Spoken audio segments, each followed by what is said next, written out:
You know when you put on like those heavy noise-canceling headphones on a really loud flight, they Yeah. don't actually build a physical wall to protect you, right? Hmm. They somehow just erase the chaos. Right, yeah, they use constructive interference. Basically, it's projecting the exact inverse sound wave to, neutralize the static in your environment. Well, today's deep dive is taking that exact mechanism and applying it to human behavior. We're looking at this really fascinating essay called The Frequency of Grace. So the mission for you listening today is to unpack how subtle everyday acts of kindness aren't just like good manners. They are literally measurable biological shifts. And energetic shifts, too. Yeah. Shifts that actively tune out the static in our social fabric. Because, when we usually hear the word grace, we picture something religious or maybe highly formal. Right, totally. But this source redefines it as that neutralizing sound wave we just talked about. It physically lowers the entropy, the chaos in a social system. So if grace is the neutralizing wave, this essay actually argues our own brain chemistry is, like the speaker system broadcasting it. Exactly. It introduces this idea of SX, which stands for subtle acts of kindness, like just holding an elevator or maybe making genuine eye contact.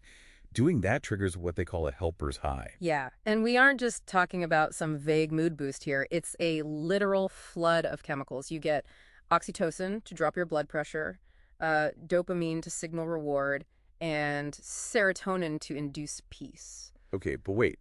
If we're getting a hit of dopamine and serotonin every time we hold a door, I mean, aren't we basically just biologically bribing ourselves to be nice? Like, is this just fundamentally selfish? Well, it definitely sounds selfish if you isolate the individual, but from a systems perspective, that dopamine hit is really just the ignition switch for a much larger group phenomenon. Oh, you mean entrainment? Precisely. Entrainment. Right, which in physics is when two oscillating systems naturally lock into phase with each other.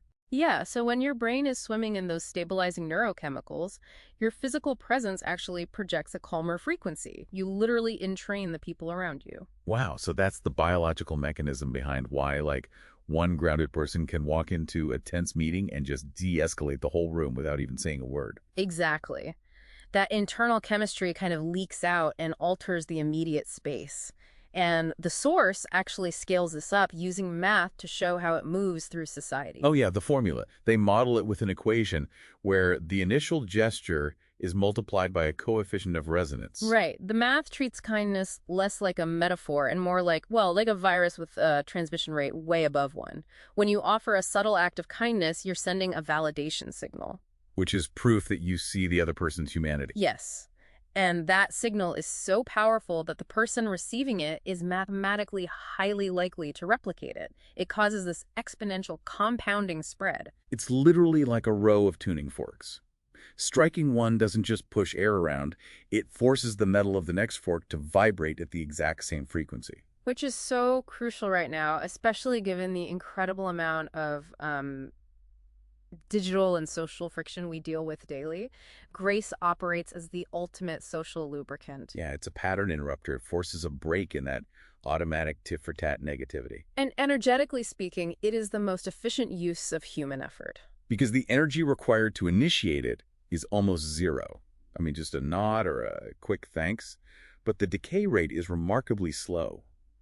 The momentum of that tuning fork vibrating lasts long after the initial strike. That's a great way to put it. The essay defines the frequency of grace as the speed at which you return to compassion after a disturbance. So it's not a fixed personality trait. No, not at all. It is a practiced resonance. You can consciously shift your baseline to build psychological safety for everyone around you. Okay, so if you're listening to this on a really stressful commute right now, realize that your baseline reaction to being cut off in traffic isn't just a personal mood. It's a frequency you are actively broadcasting into your office 10 minutes later. Yeah, we are always broadcasting something into the room. Which brings up a pretty unsettling question to leave you with. If a single subtle act of kindness has a measurable resonance that positively entrains people around us, is our unmanaged stress or anger actually a form of secondhand energetic pollution? Just something to consider next time you step into a chaotic situation. You don't have to just absorb the static. You have the power to broadcast the exact right frequency to tune it out.